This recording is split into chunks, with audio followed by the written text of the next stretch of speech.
Howdy, howdy, howdy, and welcome to Thriving in the Transition, the podcast. Season 2, Episode 8. I'm humbled and blessed to be able to bring this podcast to you and to be part of your lives. Your feedback, encouragement, and connection, you know what? That makes it all worthwhile. Doing this and connecting with you is absolutely amazing, and it's even inspirational for me. And I hope that you feel the same. So, yay me, yay you, and yay us. As we continue to grow, refine our content, and broaden our audience, please give us that 5-star rating. Follow us, subscribe, add positive comments, like us, and give us a thumbs up. Do all of the above. What I'm ultimately saying is that I'm an attention fiend and I need as much attention as possible. I am saying that. But what I'm really saying is that you should connect with us and engage with us. We're now up and available pretty much anywhere that you listen to your podcast, period. So just search for us wherever you listen to great podcasts. We want to be among that great list of podcasts that you listen to, rely upon, and ultimately find useful. Now, for those of you that stumbled across this little podcast, you may be wondering, what's this guy's purpose? What is he up to? Why am I doing this? Well, I guess I wanted to create a platform and community where I could share my thoughts, my stories, my experiences, all with the sole purpose of connecting with and helping others. An outlet where I can be my authentic self. I want to be that pebble that creates ripples in the waters of life.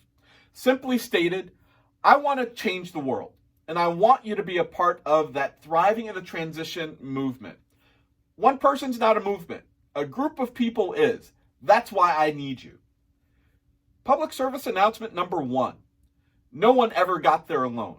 Wherever there is, recognize those people, groups, and experiences that helped you during the journey. The truth is, I simply want to practice what I preach.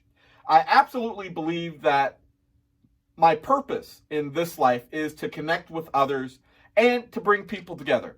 I want to highlight and exemplify the fact that we've got more in common than we do in difference. Yes, the differences are much easier to identify, but that's the easy stuff.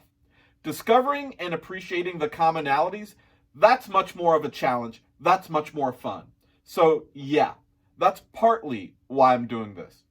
The other part, or the rest of the story, as to why I'm doing this is I want to shine a light on those slightly enigmatic, charismatic, and inspirational people among us. The more I do this podcast, the more those people I meet, the more those people that I get to bring to you.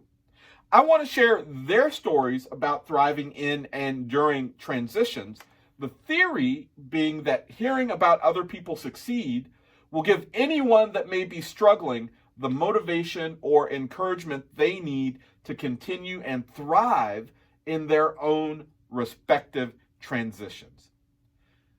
This week is Thanksgiving Day week in the U.S., and many of us are celebrating. Of course, this year, the holiday may not look or feel as it has in the past, all thanks to our friend COVID-19. No big gatherings or trips over the hills and through the woods to grandmother's house. Not for most of us that care about the health and safety of grandmother. Airports have been packed for some odd reason, but I'm trying not to judge. If you are, be safe. But if you don't have those trips planned, right, the tropics or wherever you may have traveled in the past, still be healthy.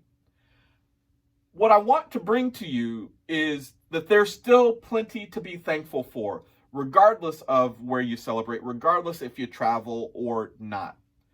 You may need to take a beat. You may need to squint or even reassess.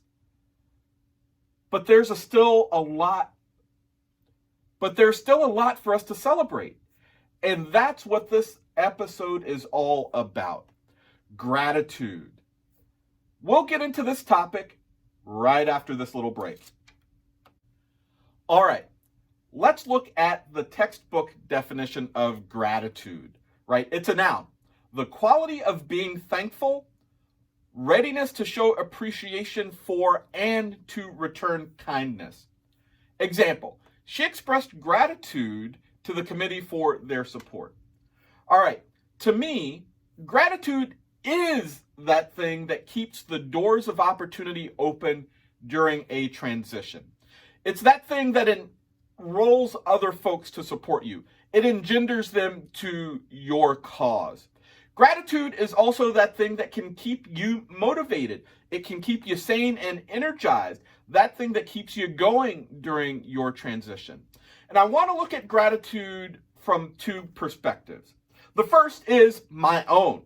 And let's face it, that's probably the most important one because it's that one that matters the most to me. Yeah, I said it. But I also want to look at it a second way, from a perhaps more analytical or scientific way, using resources and references and everything. I mean, I went the whole 9 on this one. Shout out to Steve Ryman. I'm sure he'd appreciate all the research that went into this episode. So, the first perspective, right? The important one. Mine. To me, gratitude is tied directly to my favorite quote. Chance favors the prepared mind by Louis Pasteur. By showing, practicing, or demonstrating gratitude, you put yourself in a position to take advantage of all the opportunities that may present themselves, no matter what it is you're doing. Additionally, there's just this positive impact on your community or anyone that you interact with or come in contact with.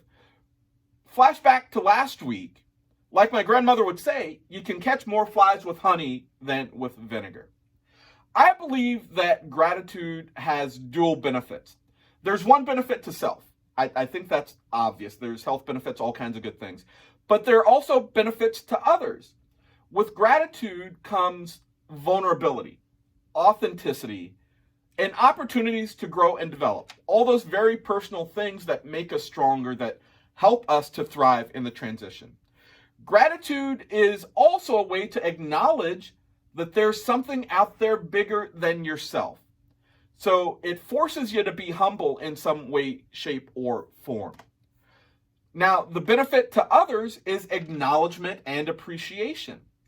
As people, we tend not to display gratitude until it's too late. That's why eulogies are so powerful and everyone cries, right? Everyone's realizing what they've lost. People tend not to recognize or show gratitude until that loss is there, until that resource is gone. With gratitude, you have the opportunity to appreciate the things that people in your life do for you today. With gratitude, you have the opportunity to appreciate the things and people in your life today. I put gratitude right up there with humility, if you hadn't figured that out yet. As you know, humility is essential in the transition, but it can be a bit harder to define. The thing about both humility and gratitude is that ultimately, it's about the other person or other people. But I think gratitude is a little more straightforward. I don't expect this one to be a multi-part podcast, not like episode 18 and 19 of our season 1, where the humility all-stars, Sarah Coddington, Steve Ryman, and I tackled what that role of humility was in transitions. So that's my personal take.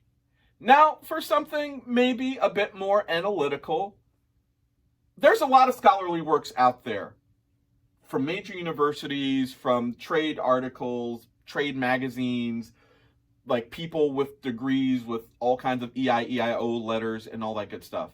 And they all highlight the importance of gratitude on self and others.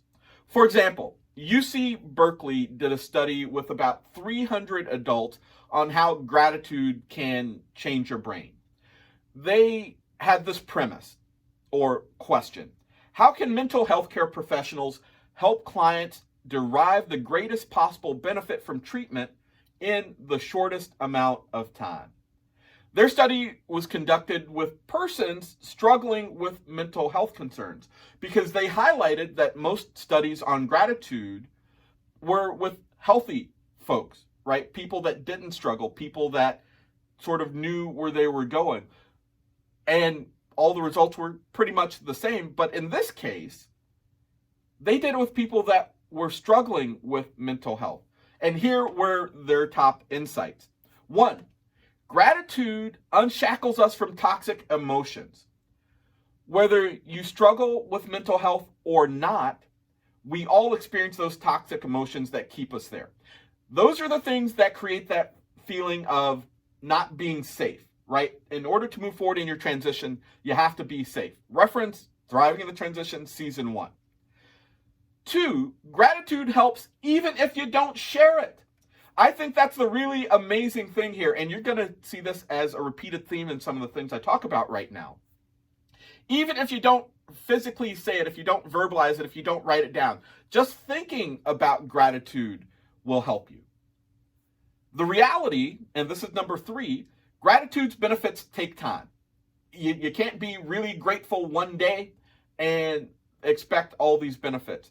That's the pitfall of Thanksgiving, right? We tend to pour out all of our gratitude and love and appreciation in that one day, and then Black Friday we're out throwing elbows to grandma because she's between you and that new PS5. So gratitude takes time.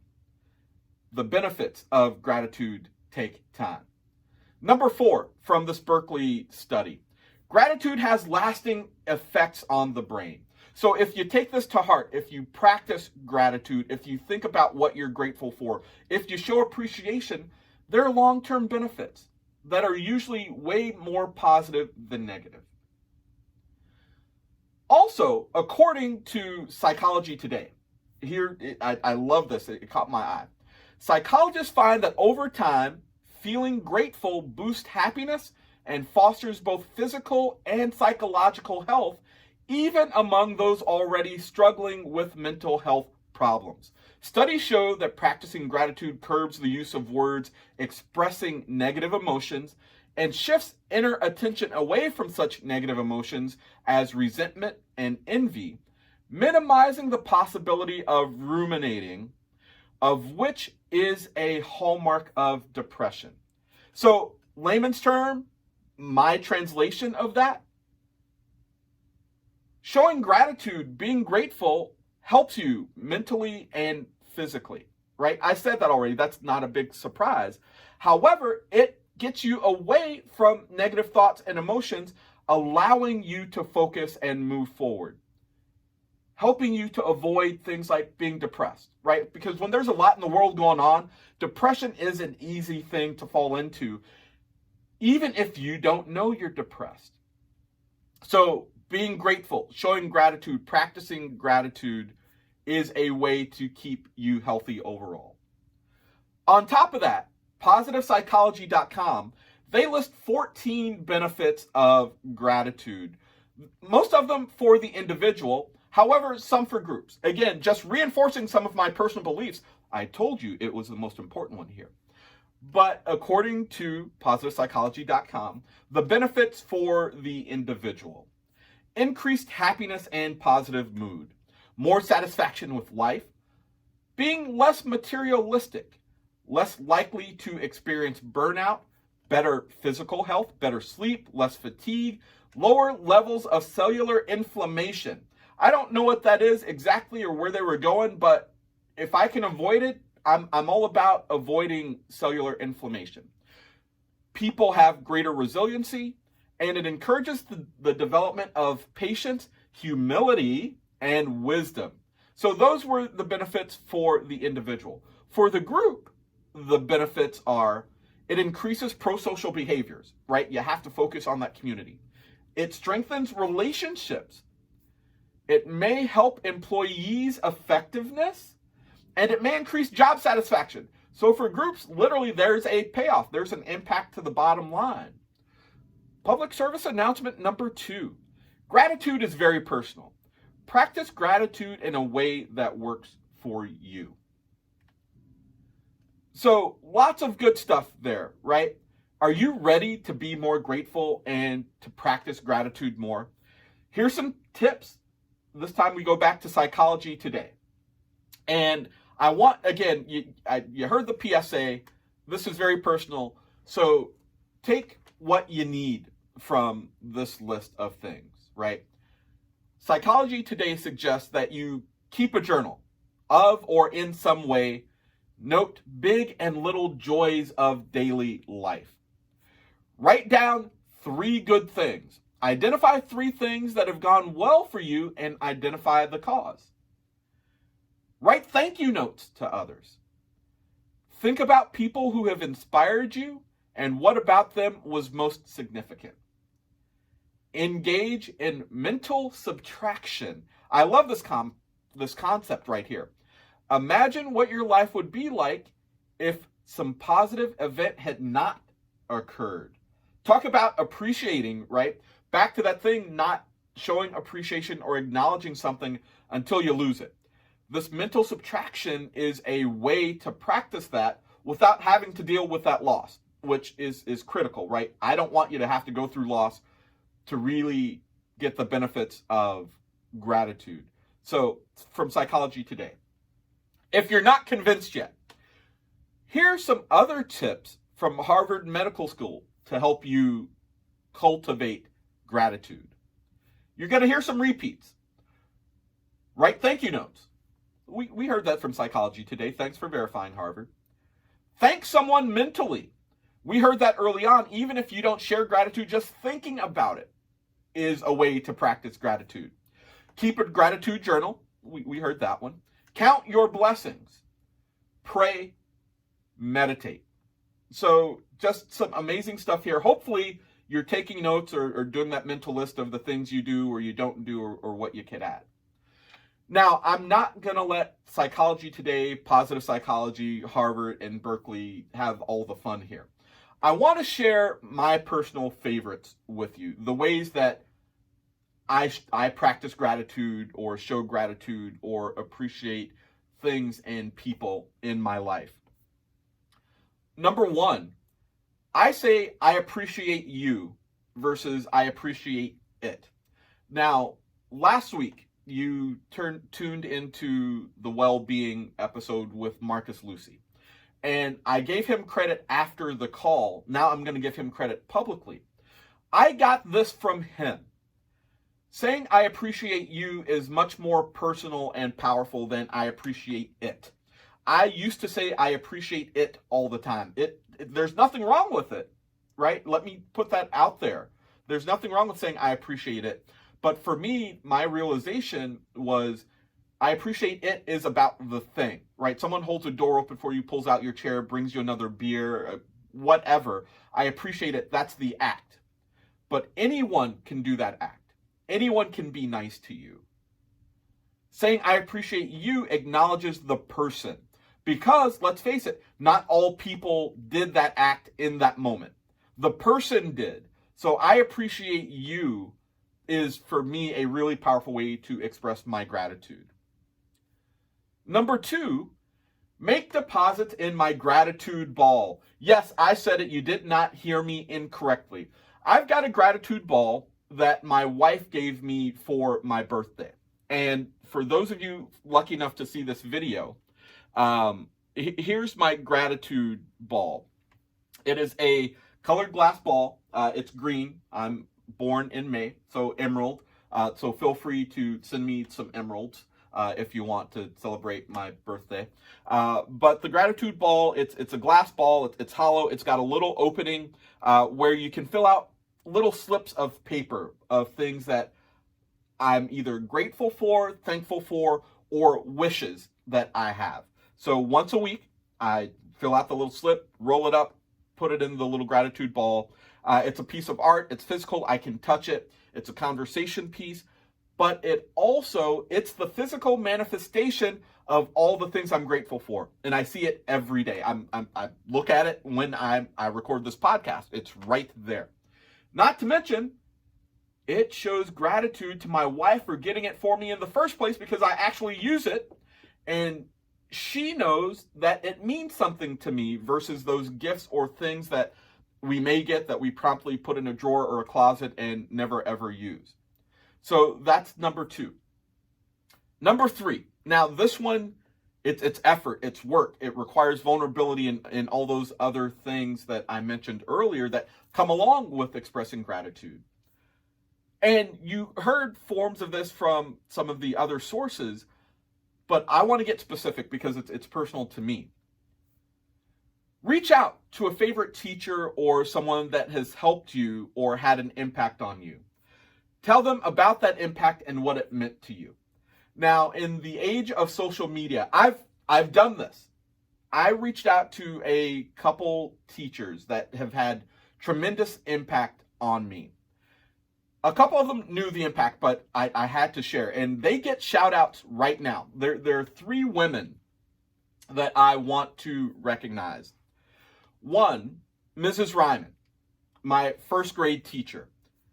Just a beautiful woman inside and out. Teaching is her passion.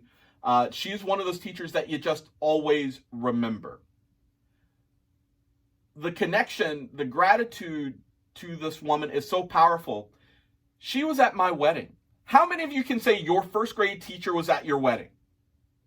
Boom, I didn't think so. So with her, she just gave me this spark that fed my curiosity. Not to mention, I'm also grateful to her. She gave birth to one of my best friends, Mr. Steve Ryman, who's been a guest on the show multiple times. Life is weird that way, right? It's a small world, but true story.